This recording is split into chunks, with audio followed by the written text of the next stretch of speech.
Hey everyone, my name is Dr. Carrie Magra, professional speaker, author, and autistic self-advocate. I am so excited to be here with all of you because there is a new book out, and that book is called Life After Lockdown, Resetting Perceptions of Autism. I'm really excited to be here with two amazing people, actually, ironically enough, two of the authors of this book that I had the wonderful opportunity to contribute a chapter for. Ruth and Rebecca are here with us to talk a little bit about the book, talk a little bit about COVID-19, and really just talk about how we are pivoting ourselves to this quote unquote new normal. So Ruth and Rebecca, thank you so much for being on tonight. My pleasure. Yeah, thank you so much for having us, Carrie. You do such great things in the world. It's an honor to be here. Yeah, absolutely. Amazing. So I guess the first question I have for both of you is, how did this amazing idea for this book actually come about to begin with? Well, any idea for books with Rebecca and I usually starts at Starbucks. We now know that whenever we get together, we always have notebooks and start scribbling down ideas. But, you know, I think we recognize how many of our friends who, you know, we have a fair number of friends who are autistic adults who were really struggling with the social issues during the pandemic.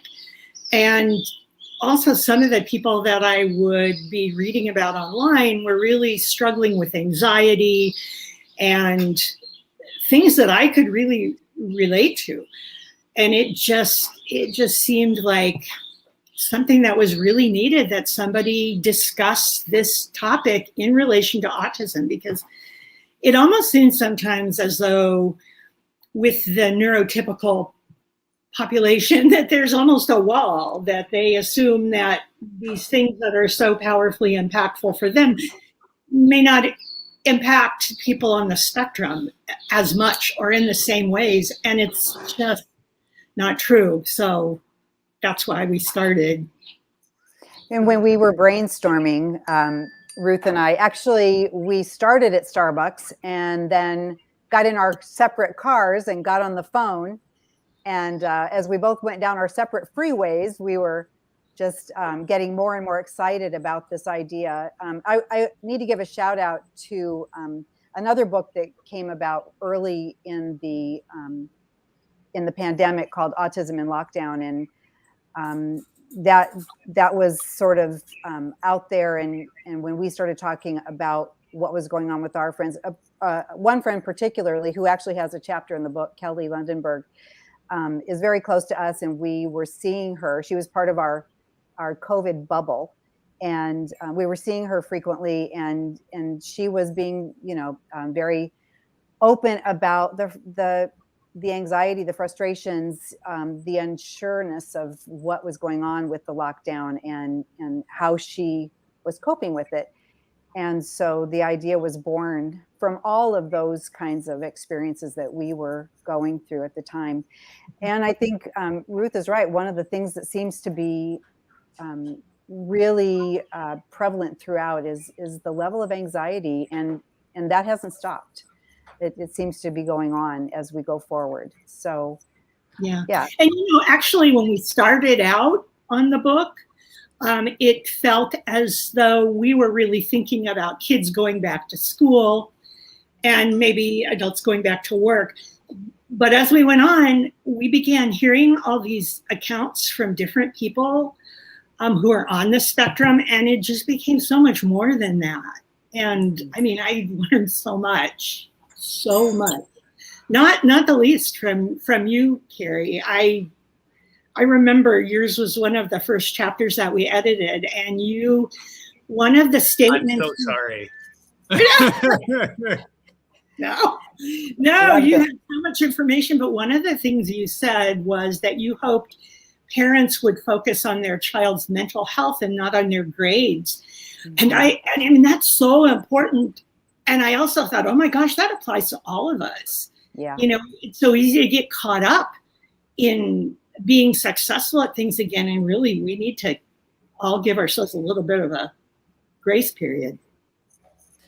Yeah, Ruth, I love what you said just about kind of the anxieties that we're going into, which is a great segue to another question I had for both of you. And this question is, what have been some of the key challenges you've seen from your professional work involving autistic people during the COVID-19 pandemic?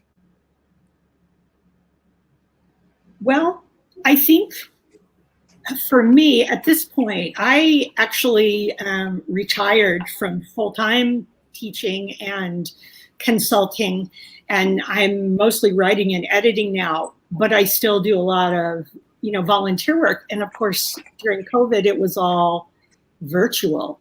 And I could see with all the people that I interact with how isolated they were, and yet how comfortable they were with this situation. So, but again, I think the biggest thing that I've seen in working with families is so many parents talk about their children having more meltdowns at home and at school, and so much frustration.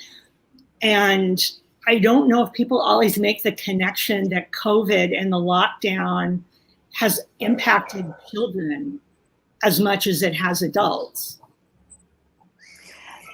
And Right. I can share also that I'm on a couple of boards here, Autism Society in Empire, and also the Autism Assessment Center here locally. And what we were finding is high levels of anxiety and also that isolation. But also there were just a lot of practical kinds of things that were going on in terms of how to Zoom. And as Ruth mentioned, kids having meltdowns because they were at home all of that time. But as far as our assessment center went, we were trying to do assessments through Zoom. And, for a while there, no contact at all. And then little by little, figuring out as we all learned more about the pandemic and COVID that we could have some contact as long as people were masked and those sorts of things. But it really, there were just so many practical kinds of issues around, just how to go about life and the kinds of things that everyone could do and not do through that process. So I saw it firsthand. Yeah. One of the things that was the most powerfully moving to me when we did the book is that we included quotes from children or teens or young adults that we know. So important. And one of those was a young man who I was his teacher when he was 6. He's 9 now. And I interviewed him for an hour on Zoom. And one of the things he said to me, which was kind of amazing because he didn't talk nearly this much those years ago, but one of the things he said that is included in the book is, he said, March 2020, we shut down because of COVID. No traffic, no construction, but people dying. We stayed home to save lives. And he remembered everything chronologically as it had happened through the pandemic. And it was so powerful to me because I think with his really prodigious memory, he was absorbing all this stuff in such a really powerful and traumatic way. And it really gave me a sense for what it must have been like for him as it was happening. Not only that things were different, but the awareness that he had of why. Yeah. Wow. So Just so powerful. And in terms of, and this is just over 40 contributors. I mean, we are talking about some of the leading experts in the field. I don't want to undersell this book as someone who is gracious enough to get the opportunity to contribute to this book, but Temple Grandin is a dear friend and colleague of mine on the speaker circuit. In addition to that, Stephen Shore has been one of my best buddies, being from the tri-state area, me specifically being from New Jersey, Tony Attwood, and the list goes on and on. How did that process of just coming up with was there kind of like a dream list that you started with when this book came together, or just how did that process go about as well? You're muted, Rebecca. Rebecca, I think you're on mute. Everyone, this is Zoom 101. Sorry. For I have to jump in because. Oh, yeah. Oh, go ahead. No, go ahead, Rebecca. Sorry. Oh, okay. I just want to jump in and say when we contacted Tony Attwood, and at first he said, "Oh, I don't know if I have time," and we groveled and begged, and then and then he did this wonderful interview with the two of us, and we were total fangirls. I have to say, it was just totally amazing. He is such an amazing author and so knowledgeable.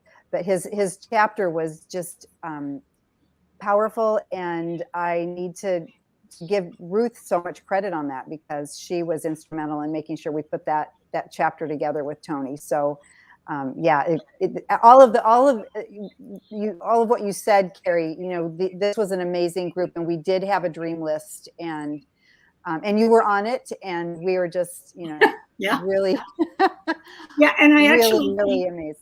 In addition to all the fangirl moments, which would happen, and it's a little embarrassing to say this when you're 64 years old, that I would get an email and go, "Oh my God," I text everybody, go, "Oh my God, I just got an email from Temple Grandin and she called me by name." Or, "Oh my God, I just edited Tony Attwood's chapter." It was a little overwhelming. But the other thing that was kind of interesting is Rebecca said groveling. We did a lot of groveling. That was my nickname during the process, is I was the groveler in chief, because when people would say, "I really just don't have time," everybody would say, "What are we going to do?" And I'd say, "We grovel." And then I would send really pleading, pathetic messages to people saying, "Please, we'll do anything. I'm down on my hands and knees." And then people usually felt sorry for us and they agreed. Got it. Well, we have a few comments coming in already. Cheryl's just saying hi. Hey, Cheryl. We're so excited. Hopefully you'll check out our book, Life After Lockdown. I included a link on Amazon in the comments if you want to check it out. In addition, it's also in the description of this Facebook post for anyone that wants to check it out. We also had Alicia. Alicia, thank you so much for sharing it with your group. So nice to see you and another autism journey. Our Facebook page name is Carrie's Autism Journey. Really nice to see you, Alicia, again. Justin, it's a pleasure to see you as well, sir. I definitely will check out your email. I'm not specifically sure which one I'm thinking about right now, but we're so excited to have you here, Justin. Hopefully you will get the opportunity to check out this book as well. So Ruth and Rebecca, so going back to some of the questions we talked a little bit about beforehand, how are you? This has just been one of the craziest and wildest times that I can remember in my 33 years of being on this planet. How are you both doing? How is everything going with you personally, professionally? Just tell us how you guys are doing right now. Are you muted? I am. I miss being around kids a lot, but I'm feeling really optimistic after connecting with all of these really great people, including yourself, Carrie. It's very inspiring and makes me feel optimistic for the future, that I think there are so many good, kind people in the world. It's easy to see the other side because they're very loud, but this book really was inspirational for me. So I agree. That's been good. I agree. And we've all had our different experiences with COVID.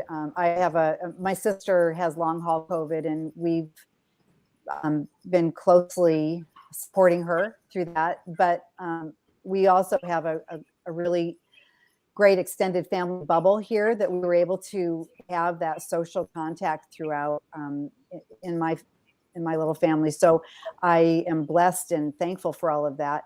But I agree with Ruth. As we read the stories of all of our authors, and especially their personal comments at the end of every chapter. It's inspiring. It's inspiring. And it also helps because we realize that we've all gone through something tremendous, and that, you know, is a 100-year experience, if you will. I mean, this is not something that has happened for a century, and hopefully will not happen again soon. So, yeah. Yeah, absolutely, 100%. We had a few more people write in, which is great. We have a self-advocate with us tonight, Thomas Hassel. He's actually, ironically enough, on the board of the Autism Society of Greater Harrisburg. Thomas, that means the world to me that you're going to check out the book. Thomas, if you go to the link in our description, you can learn more about that book. And if you do check out the book, definitely consider leaving an Amazon review. That helps get the book out to even more people around the world. Yeah, please. And hey, Dawn, Dawn, I think you were with us on our last Facebook Live. Dawn, so nice to see you. And looking forward to the book as well. Dawn, Thomas, Justin, Cheryl, Alicia, if you have any questions about the book that you would like two of our incredible authors to answer, feel free to write in the comments, and we'll try to get to your comment during the Q&A. Just again, everyone, if you have a question, feel free to write it in the comments, and we will try to get to it while we're talking tonight. So, Ruth and Rebecca, so obviously with over 40 contributors, there is a wealth of resources that you can gain. Was there one resource in particular you didn't know about before the book that you found out about after the book that really stuck out to you? I think the book is such an interesting combination of things, because on the one hand, there are some really great instructional, informative chapters, two of which are by our co-authors and editors, Renee DeLoss and Carol Burmeister, who couldn't be with us today. And both of their chapters got all this tremendously great advice, as do some of our others, from Jill Hudson, who, you know, works at O'Callaghan, and Kathy Pratt and Amy Gaffney. Yeah, there are some really good chapters. Linda Murdoch, who wrote about suggestions for college students on the spectrum. So there's some really good practical information, but there are also a lot of personal stories of people's experiences. And I learned a lot from those. I know I learned one of the things that I realized going through this is, as I'm reading over chapters that are, you know, supposed to be helping, you know, people on the spectrum, I read, as Stephen Shore said in his chapter, what's good for autistic people is generally good for everyone. And I found myself really reading some of the chapters and having the suggestions resonate, like yours, Carrie, about the importance of maintaining a routine. You know, Temple Grandin and Stephen Shore reinforced that as well. Vanessa Gill gave some great personal suggestions about taking social interactions one step at a time. And here I am, I'm editing this book for other people, and I'm thinking, I'm writing notes and going, I'm going to try that. Yeah. I'm going to try that. So, I think everybody gets a little something different because there's so many different points of view. Yeah. Well, I love Elizabeth Sauter's chapter. I watch my two little preschooler grandkids during the week, and her chapter has been invaluable for me, just at a practical level. In fact, we had a little family meeting today, the three of us, to talk about what our little schedule was, and because we have some construction going on at our house, so we had to talk about how do we do this here. Mm-hmm. So, and I do need to say, Tony Attwood's chapter on gaming was very eye-opening, and a lot of information that I really was not aware of. And I know a lot of gamers, both autistic and not. So I do as well. Was super interesting. Yeah. But I will have to say that the chapters written by folks on the spectrum like yourself, Carrie, and parents of young adults and kids on the spectrum were the most touching to me and really brought an incredible awareness to me. As much as I thought I knew already, it was eye-opening. One of the chapters was by Leslie Clark, whose son Jalon is about 20 now, I believe. He's a young man, and her chapter was just really powerful, and more so because I taught Jalon when he was 3 years old.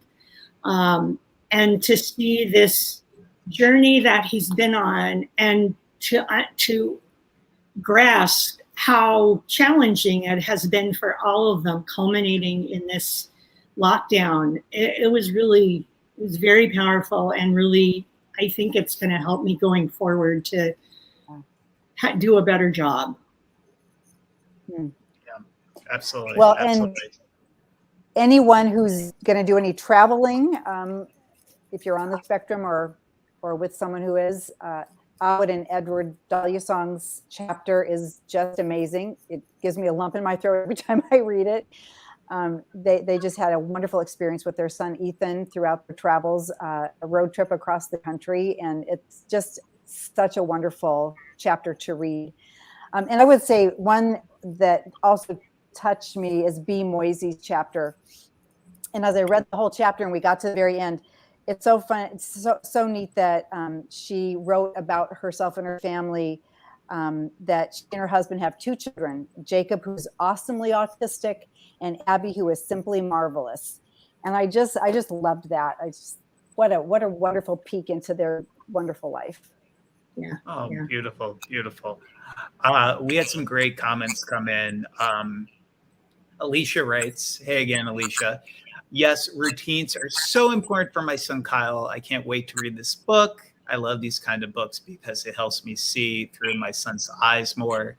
My son is an amazing little boy who I believe will do great things. I love having these tools to be able to read so I can help. Yeah, Alicia, ironically enough, I think that one of the first books I ever read about autism was John Elder Robison's fantastic book, Look Me in the Eye, which became a New York Times bestselling book. John Elder Robison is on the spectrum. And after reading his story, I felt I didn't feel alone anymore. I felt like there were people in the community who had autism just like me, who I really didn't even know about growing up, because no one really, like the Temple Grandins of the world were still not celebrity status yet on the national level. So getting the opportunity to read more has definitely helped me, even to this day, try to understand a little bit more of the community and feel less isolated as well. So I really love that comment. We were just giving a talk last night, and Jonathan was actually on our talk. We were speaking at a local CPAC, and Jonathan writes, and he says, I love the book and it's an inspiration. Jonathan, that's so great that you've already checked out the book. I'm so excited for everyone at home. The book came out on September 22nd. And it's just amazing to see how many people have been touched by it so far. And it's definitely a great just tell-all book, with especially students going back to school right now and how much anxiety and routine changes there are. It's definitely something I would highly recommend checking out. So, also, I got to chime in here too, because you've been so gracious, Carrie, and praising us, but really, we were just like a little tiny conduit for these stories, because I've been working with individuals with autism for 40 years, and I'm such a learner still. And we are not the experts. We are, hoping that we can bring the experts to everyone else.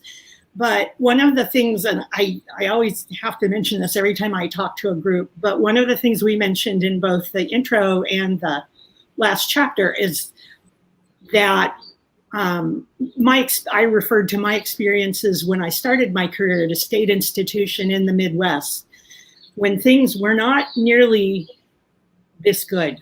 And so everything I do is in honor of those people who ended up being eventually, because they lived in a state institution, they were buried in graves with a number and not a name. So as always, I need to say that a lot of what's behind this book is dedicated to them. Beautiful. Well said. So Ruth and Rebecca, obviously we'll talk a little bit more about the book. What are some upcoming projects you have? Obviously AAPC, I'm on their email newsletter now. I hear about all the books that they have coming out, which is really great because I'm an avid reader. But what's next for both of you individually? Do you want to go, Ruth? You go first this time. All right. Carrie, I am looking forward to us continuing a series with this concept, Life After Lockdown. So Ruth and I have been looking at several new topics that we are going to springboard off of. And we just feel that, you know, this is an unprecedented time. And we're all still searching for some answers as we go forward into this sort of new world that we're in, with so many things having changed and continuing to change. And so we think that there is a lot to be said. And so that's what I'm looking forward to at this point. Yeah, we're looking into the next projects. I feel as though anxiety is a really important topic that we need to explore further, because that really seemed to resonate with everyone. And no matter what section of the book, that was a theme that continued to come through. So I hope we can do that. I'm working on a project with Elizabeth Souter to explore the concept of listening and attention from the perspective of autistic individuals and not from educators. So, you know, we're always open. If any of your listeners want to contribute in the future, we are so open. Just, you know, get in touch with us, because, you know. Well, I think if I can jump in, Ruth, I think what Ruth is saying is that we learned through this process that a combination of voices that are from the autistic community, those who are professional or not, and then professionals working in this community, seems to be it can be a very magical combination. And we found that in this book, we actually learned some unexpected things as we went through this process, and I feel that the book has a much deeper meaning than we ever knew it would. So we would like to keep putting out that kind of resource. Absolutely. Right now, we're also trying to get the book into bookstores like Barnes and Noble, because it would be a great Christmas present. And we just want more people. We want more people to be able to read this book, just because I think it's got so much important and inspirational information in it that people could learn from. So that's the motivation.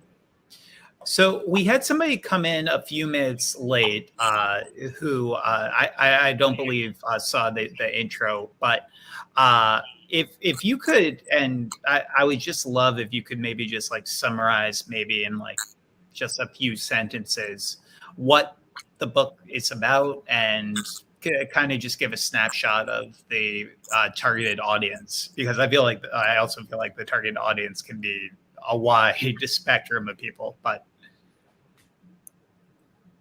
well, it's a book. It's a compilation of chapters from contributors who are autistic adults, autistic children, professionals, and it's about strategies for getting back into the world after this really stressful period we've been in. And it's a combination of both advice and personal stories. It talks about anxiety, school, college, work, the community, travel, where we go from here. And the target audience is, I would have said in the beginning, you know, we thought it was, you know, families of autistic individuals or, and autistic individuals themselves, but also it's for educators. And right now I'm hearing feedback from people that I know saying they think it's good for anybody because there's a lot of great information. Does that answer the question? Yeah, no, they hit the nail right on the head. Onur writes, and I'm sorry, I'm terrible with names ahead of time. I will be buying copies for friends for sure. Thank you, Onur. That means so much. Onur, I would love, I haven't heard your name on our Facebook Lives before. I would love to hear more about your story. If you want, Hi, Onur. I've heard you before. Hi, Onur. And Aaron. Onur and Aaron. Oh, okay. Tell us where you're from, and then also just anything you would like to add on the why you joined this community. We have another question that came in. So Dawn, where do I order the book? So Dawn, in the description of this Facebook post, I posted a link to the Amazon page where you can check it out. You could also check it out at AAPC Publishing. We are pushing Amazon right now to try to get as many Amazon reviews as possible to get it out to more people, though. So I've also included the link in the comments of this Facebook post as well. So definitely check it out and let us know what you think. Mm-hmm. Karen, question for you. What did you, oh, I see there's someone from Belgium. We don't want to forget them, but I would like to. No. Well, Sautry, we'll come to you in a second. Ruth, what was your question? I just wanted to know what is one of your takeaways from the book? I really value your opinion, having read your chapter and some of your other work. So it's so interesting you mentioned that because ironically enough, I was talking with Jim Ball when the book, the original. So there was a book that came out just a short time, and Rebecca, you actually mentioned it. I forgot the title of the book, but what I loved about Life After Lockdown was simply the emphasis on different areas of what life after lockdown would look like. It wasn't only based on anxiety, but schooling and really just routine. I think that was a general theme I saw throughout the book, just how we can go about navigating these trying times in our community, because it's no one size fits all in our community. So I appreciated not only the emphasis on a few different areas that are kind of essential, but I also appreciated that it was kind of in a broad perspective where it can be utilized not only for people with autism, but a wide range of people with cognitive disabilities, being that many of our loved ones with autism have some form of dual diagnosis. I found a lot of management when we're talking about anxiety, when we're talking about ADHD, when we're talking about ADD, ecophilia. I felt like a lot of different disabilities could coincide with this book as well. So that was one of my biggest takeaways. So we had a question, actually not a question, but a comment. Susie writes, "Hey, Susie.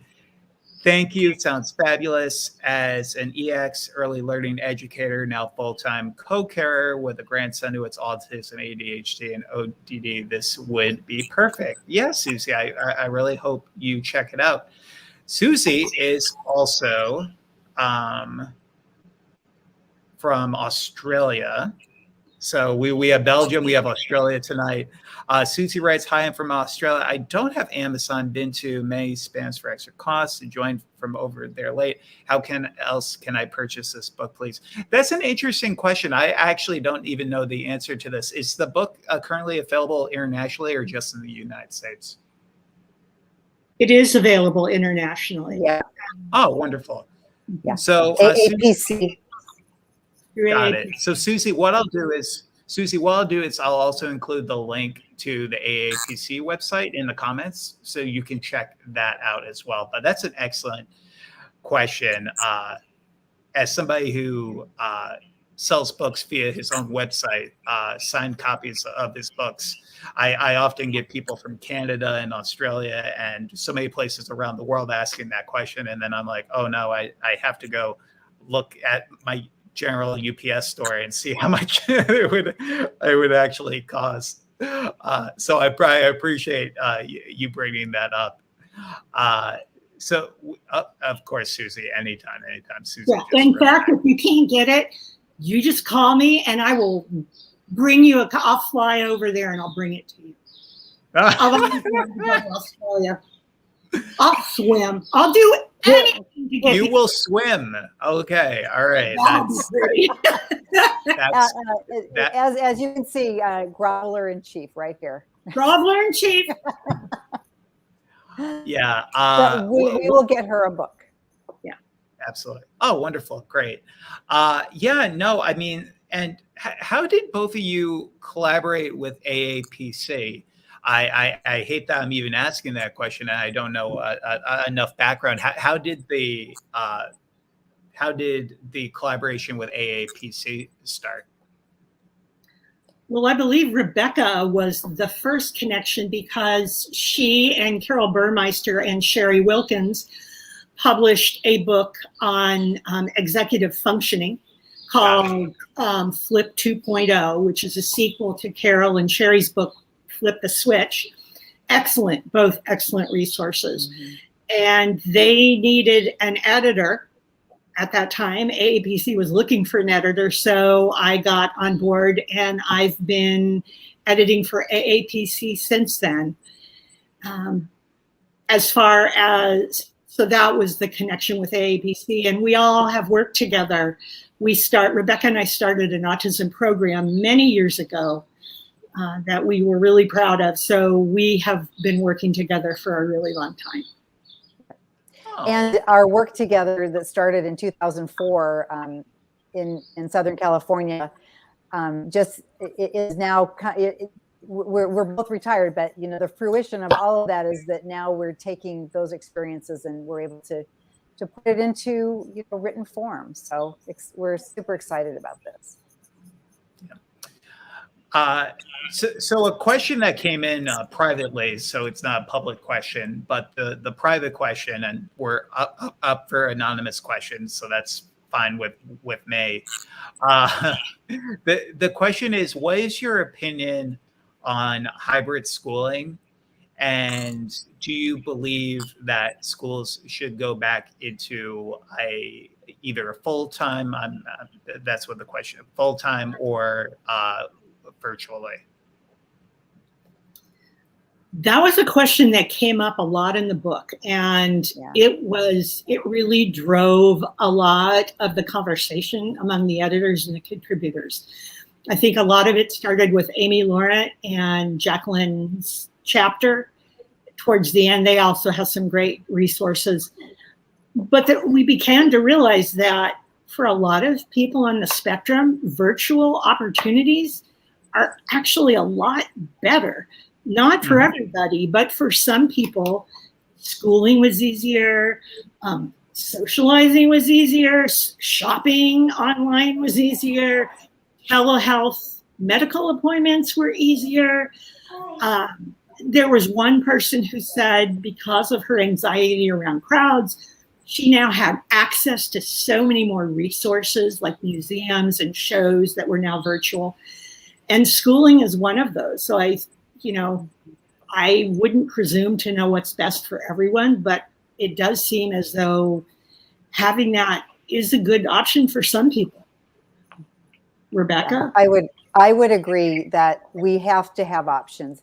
And we have had options in the past up to this point with different charter schools and homeschooling and some of those kinds of opportunities. But I think it needs to the whole community, education needs to be really open to meeting the needs of each individual student. And I've been a believer of that for years as a school administrator. I feel that schools need to, and the educational system needs to really look at kids first, not systems first. And I think our book really points to that as we go through all the chapters and we get to the very end, that systems need to change, all systems, and we have to do what's best for each individual person, each individual student. And if things could change dramatically because of a pandemic, there's no reason that these things can't change permanently if they benefit people and create positive changes and opportunities. And I think that's going to take a lot of advocating and pushing from people.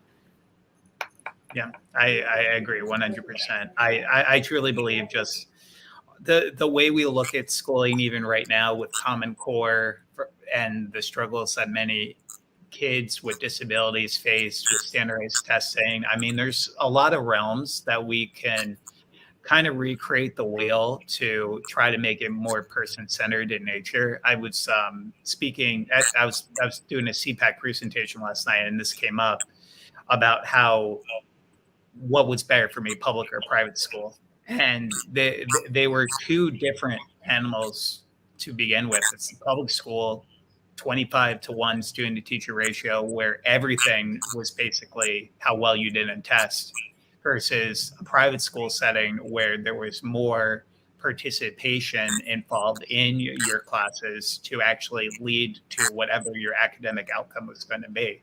So I feel like overall, we have to have a larger conversation, and hopefully our schools do a good job of doing that. I mean, I know they have so much to juggle already with so many teachers and turnover in the school systems as well, not only the teachers, but also faculty as well.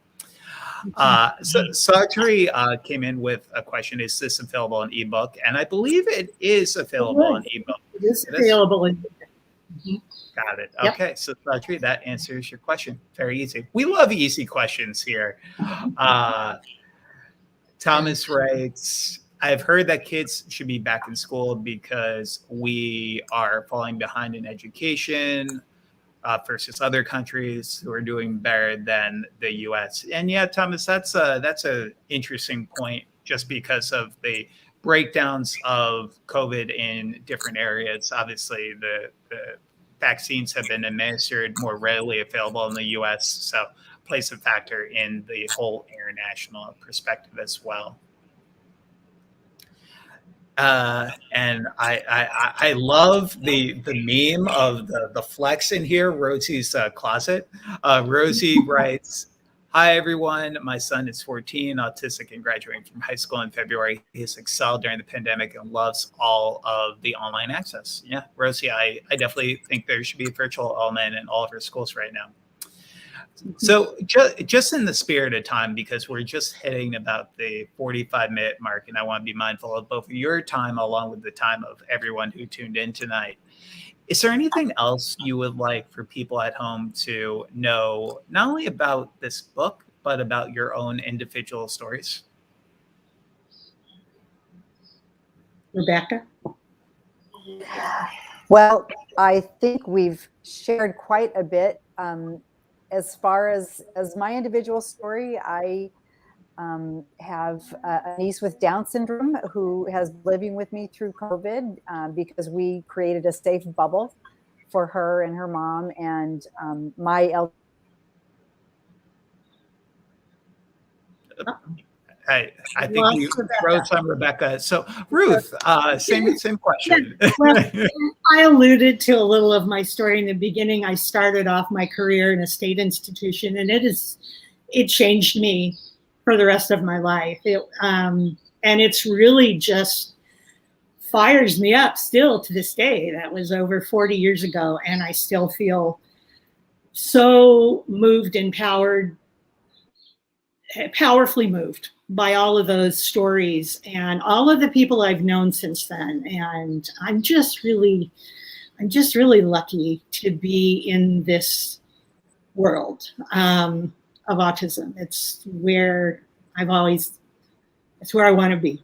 So I feel really lucky to be in a position right now where I can help, make sure that good books and good information is being put out, and to learn from different people and try and shape the conversation. I do think we have a lot of work going forward when it comes to schools and society in terms of acceptance and seeing that people on the spectrum are worthy and deserving of respect. One of my projects that I am, looking forward to us doing is a book that is composed totally of advice from people on the spectrum for people who are not on the spectrum, because I think it seems as though so much of the work is on people trying to help people who are autistic or to help people who are autistic. But autistic individuals have a huge amount to offer the rest of us, and that needs to be heard and brought out. So that's what I'm hoping for. I 100% agree. I was giving a lecture, well, not a lecture, a lunch and learn to a business recently about hiring people with disabilities. October, for everyone watching at home, is also National Disability Employment Awareness Month. And one of the key topics I mentioned, it's not about what a company can do for a person with a disability. It's what a person with a disability can do for that company. We need to change the narrative overall. We love Rebecca. We love Ruth for joining us tonight for this presentation, for this talk about life after lockdown, resetting perceptions of autism. Again, everyone, my name is Dr. Carrie Magro, a speaker, author, and autistic self-advocate. I was so thrilled and honored to have the opportunity to contribute just a small chapter to this book. We got Rebecca back just for the last minute. Actually, you know what, Rebecca, if you want to continue, we have a few minutes. If you wanted to just tell us a little bit more about your story, because I was captivated just hearing about who was living with you. And please go ahead. Well, I'm not sure where we left off, but my sister and her daughter, Caitlin, who has Down syndrome, stayed with us, along with my elderly mother and my husband who has some health issues. So we created quite a tight little bubble here. And after a time, we were able to bring my grandkids in because they also were in a tight little bubble with their folks. So I guess what I wanted to say is it's just, been an extraordinary experience for the last year and a half. And this book really allowed me to have, somewhat of a cathartic experience looking at the aspects of everyone who wrote and shared with us their experiences. So it's been a wonderful, wonderful experience and book.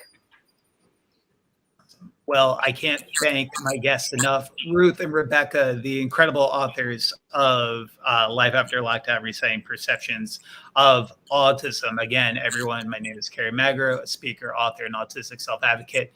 If you would like to check out this book, go to the comments of this Facebook post. There's a link where you can check it out on Amazon. If you have the opportunity to check it out, also consider writing an Amazon review. There's some great, great tips to how we can approach life after lockdown for our very special community, our amazing autism community. It does take a village. So I want to thank Rebecca and Ruth again, and I hope all of you have an amazing, amazing evening. Thank you. Thank you, Carrie. Thank you so much, everyone. Thank you, everybody. Thank you.